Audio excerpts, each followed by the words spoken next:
Your homework is to memorize this and write it 15 times.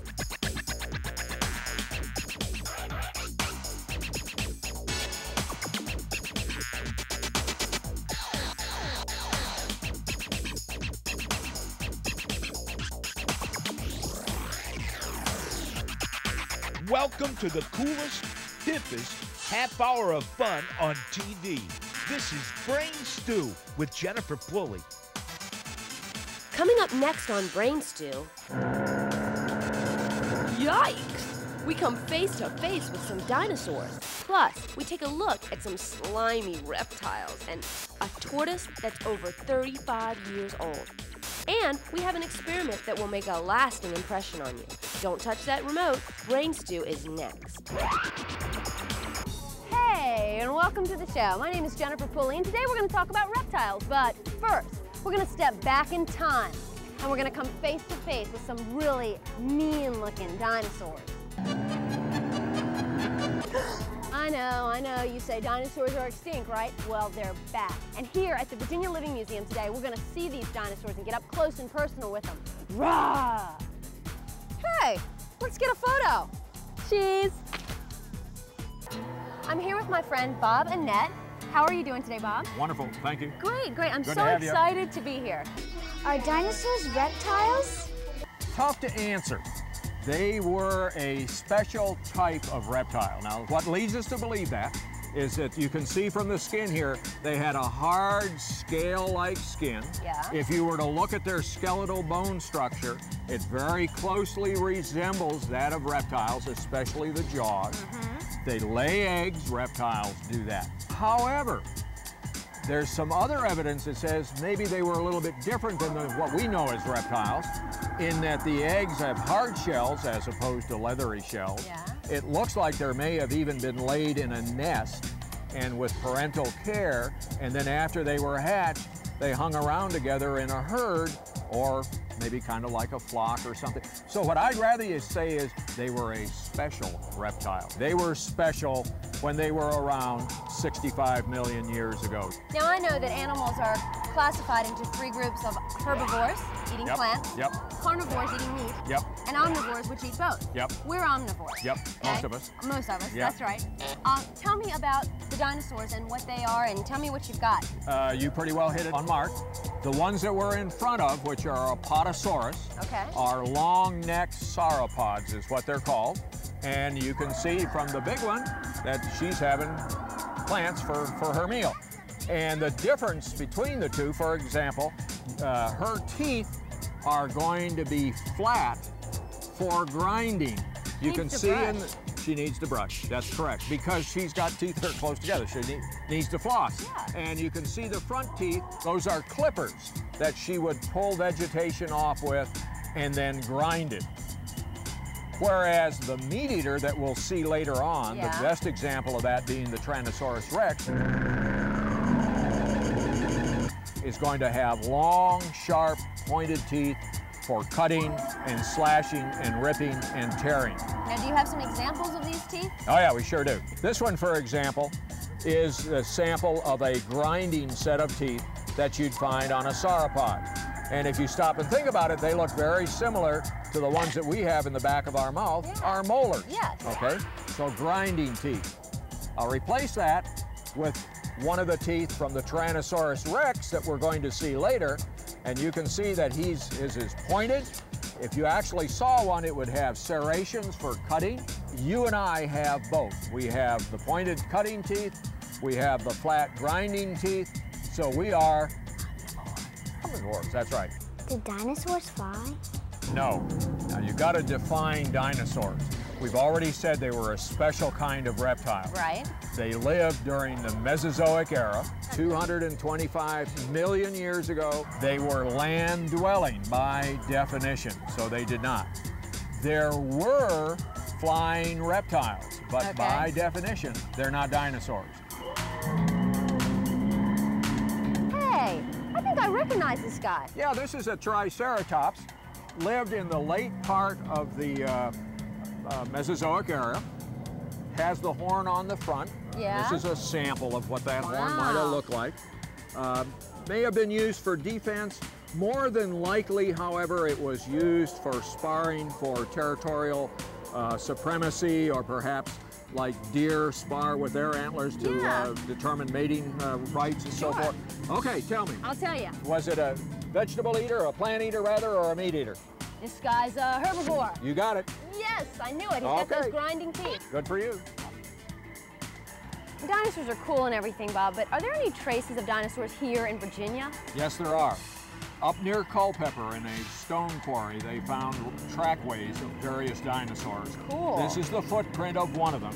The footprint itself has got its own name because at the time they weren't sure what it came from. And we've got the actual footprints in the museum building itself, called Chiantopus. We now are almost positive that that footprint came from this animal right over here, the Dilophosaurus.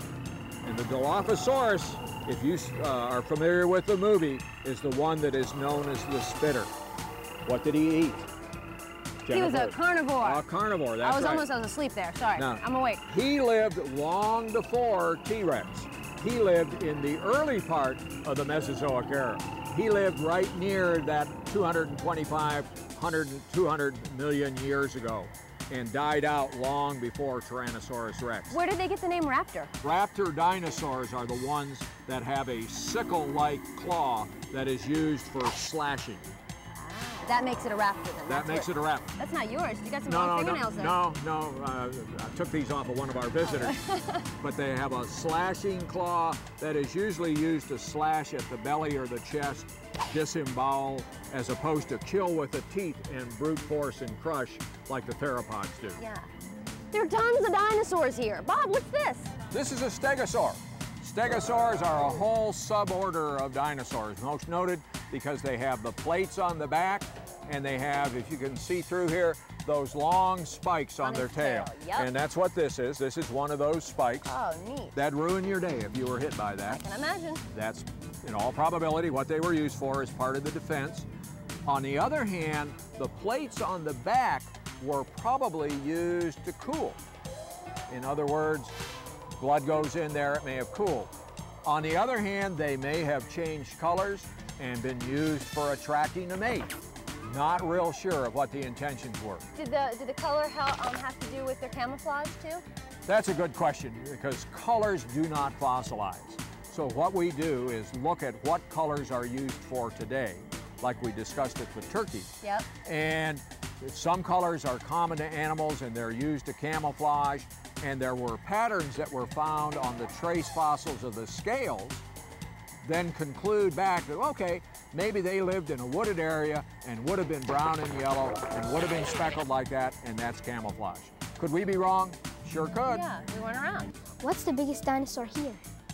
Well, the biggest one that we have here is the Tyrannosaurus rex. He's not the biggest one of the 600 species that are known, but he's the biggest one we have here. He weighs on the order of about 8 to 10 tons when he was full grown. Wow. From nose to tail, about 40 feet. Height, about 20 feet.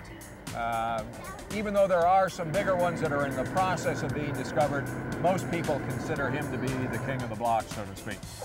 So he's the biggest one that we have on exhibit this summer.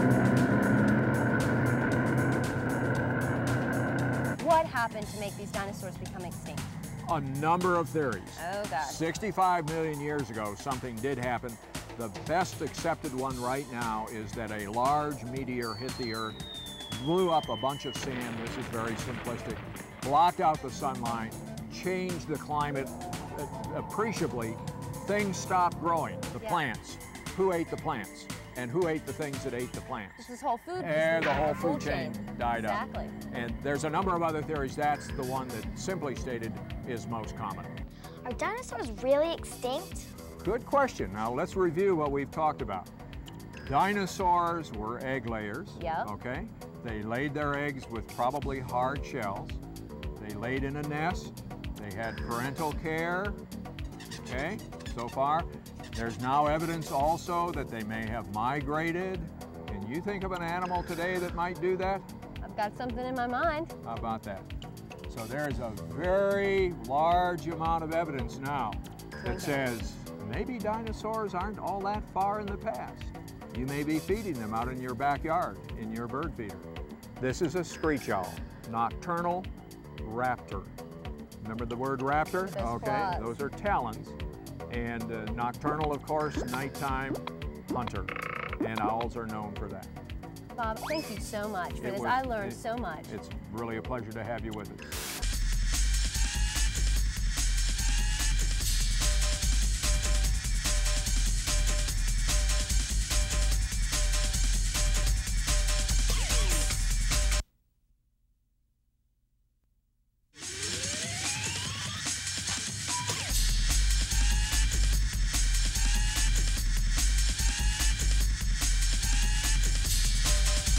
Now, many people may think that dinosaurs were the first reptiles to walk the face of the earth. Well, not really. You see, at the beginning of the Devonian period, which is about 350 million years ago, the earth was changing. Your school teacher might have mentioned the continental drift theory. You weren't asleep, were you? Remember? It's a simple theory. Scientists theorize that the continents used to be one huge landmass and that they have drifted apart on the magma. In fact, we're still drifting today. We can't feel it. It's about 2 centimeters a year. Stop, you're giving me a headache. As I was saying, the continental drift theory caused deep oceans to be formed, and there was more dry land as the shallow ponds started to dry up. So finally, after millions of years, reptiles evolved. They made the final break with life in the water. Enough scientific theory, let's move on. So where were we? About 350 million years ago, there were these animals, kind of like fish, that lived in the water. The only difference was that they had lungs like we do, and they had gills, like fish. Pretty weird, huh? And then these weird fish used their short fins to crawl over the land. They crawled right over the land because they needed water. Their ponds were evaporating. So these crawling fish evolved into what we know today as amphibians. You know, like today's salamander or bullfrog. They're amphibians. But we're not talking about amphibians, we're talking about reptiles. I'm gonna use this rope to show our stages of evolution. So get the picture. Here's our stages of development. Let's pretend. Here are those crawly little fishy things, okay? They evolved into amphibians. Some amphibians evolved into, reptiles, and that's what we're talking about today. Well, you know, I don't know everything about reptiles, like what is a reptile? How is it different from mammals? And what are the types of reptiles? But you know, I do have a friend named John who can answer those questions, hopefully, and show us some pretty interesting creatures. Let's go check it out. Stop following me, stop, get away. I'm here with my friend John. He's the reptile curator. How you doing? Doing pretty good. Good, I have a question for you. Okay. What's a reptile? Well, a reptile is what is referred to as a ectothermic animal. This means cold-blooded, but cold-blooded really isn't a true term. They regulate their body temperature by whatever the air temperature is around them. Instead of having hair, they have scales.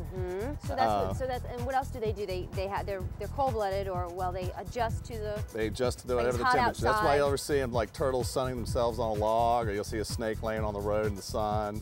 And those are different kinds of characteristics of how they warm themselves up so they can motivate themselves for energy. Okay, who do you have here? This is an American alligator. We picked this one up about 4 years ago from the St. Augustine Alligator Farm. And like I said, he's about 4 years old. And this is not a pet by any means. Yeah, I asked you what you named him, and you said? No, we don't name any of the animals here just for the fact of that gives them a little bit more humanization than what we want.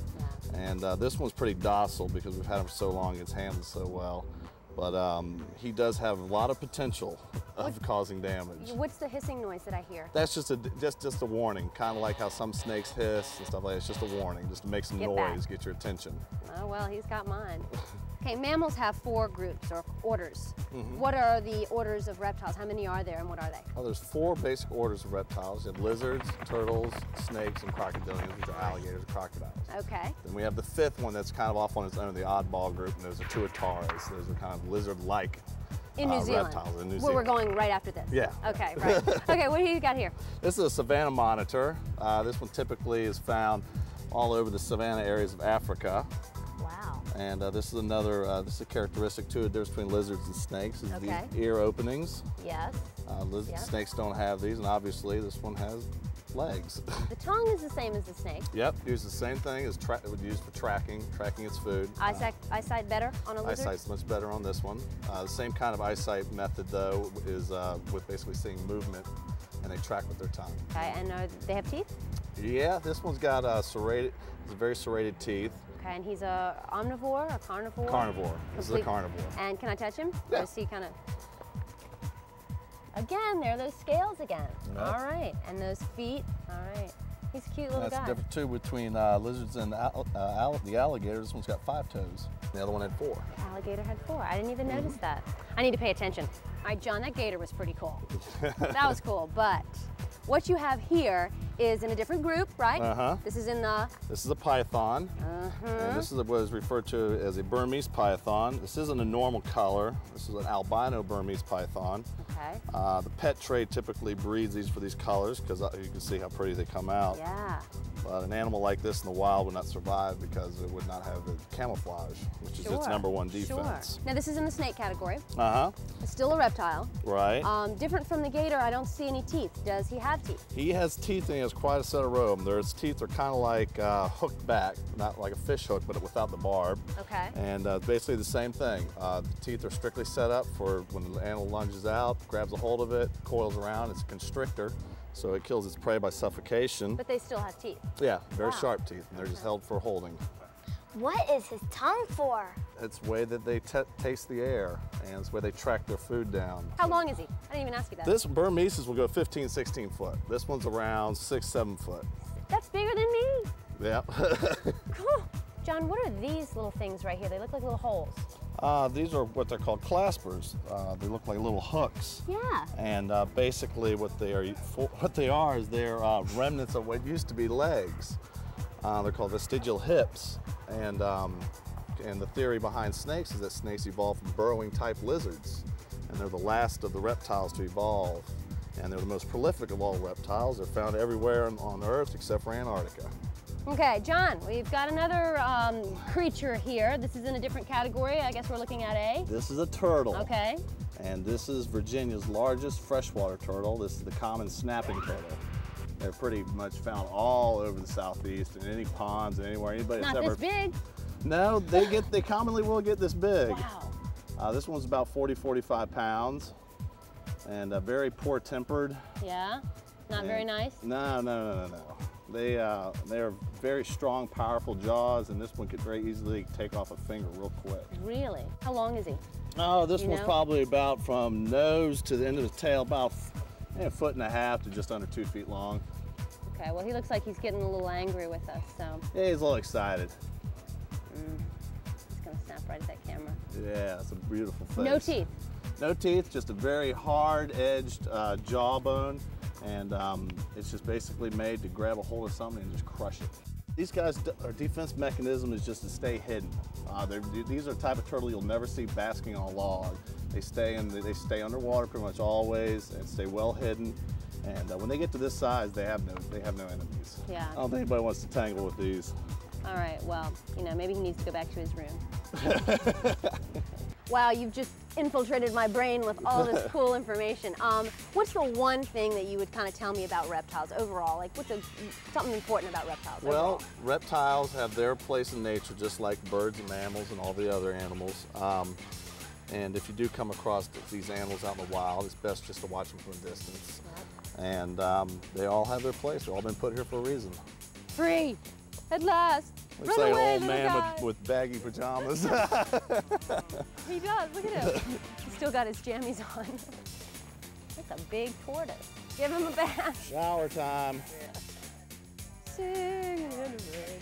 All right, back into the pit with you.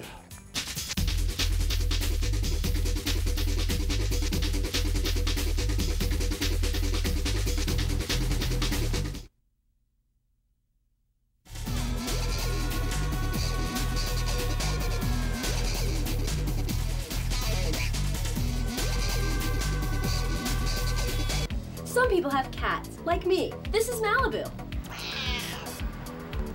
Some people have dogs.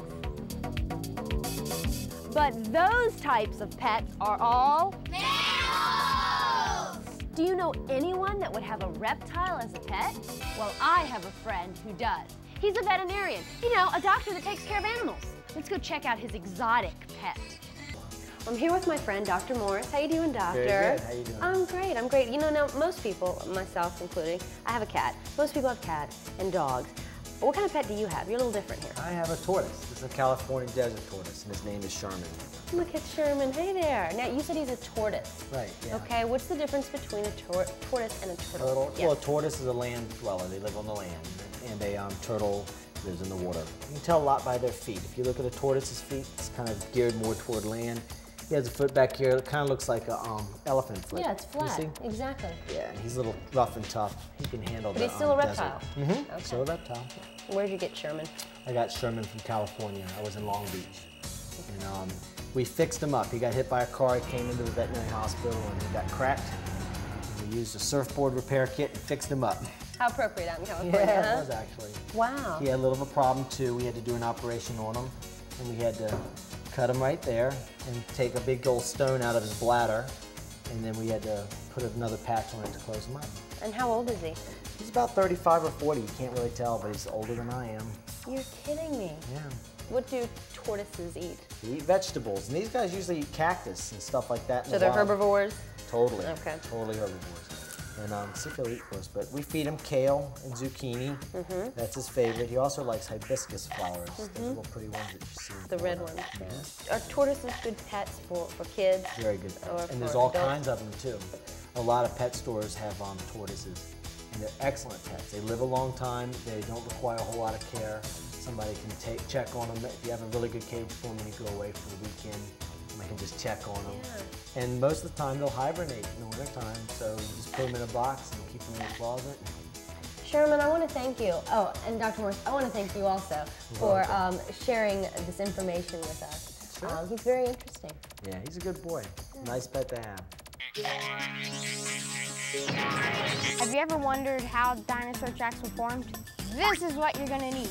You're gonna need a bowl, a spoon, a half cup, flour, cornmeal, a pan with water in it, and a plate. Take a half a cup of flour, put it in a bowl. Take a half a cup of cornmeal, put it in a bowl, and mix it together. Slowly add in a half a cup of water and stir. You might need a little bit more water.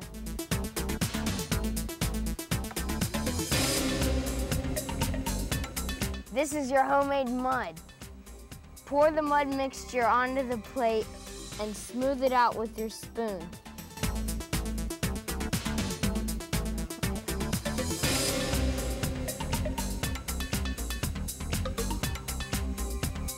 Take one of your hands and stick it into the water. Make sure it's really nice and wet. Take your wet hand and squish it into the mud. You should have a print now. Now put the plate in a safe place where it won't be disturbed. Like on a lawn chair. Allow the mud to dry. It may take 2 to 5 days depending on the humidity and the temperature. And the magic of television is 3 days later. See, new shirt. And a drum roll, please. The results are, when the mud dries, you should have an imprint of a dinosaur. Well, whatever. When the mud dries, you should have a dinosaur track, but it's really the print of your hand. It should look something like this. How did this imprint form? I'll tell you. The soft homemade mud moved out of the way as you pressed your hand into it. The same thing happens to soft mud or sand when animals, like dinosaurs, walk or crawl over it. If the imprint made in the soft mud is not disturbed before it dries, a hard print of the animal's track forms. In the time the deposit hardened into rock, the track was trapped forever. I want to thank Blake for showing us how animal imprints are made and how they harden over time. Hey, you, try it at home and don't forget to wash your hands. Well, that's the slimy show for this week. There will be a quiz next week on everything that you learned about reptiles. Just kidding, just kidding. Hey, this sundial is really cool. Hey, look, it's time for me to go. Make sure you study for your quiz. See you next week. Oh, I'm sorry. I'm spaced. I'm sorry. We went 3, 2, okay, so. Drift theory formed deep. Scientists theorize that the Earth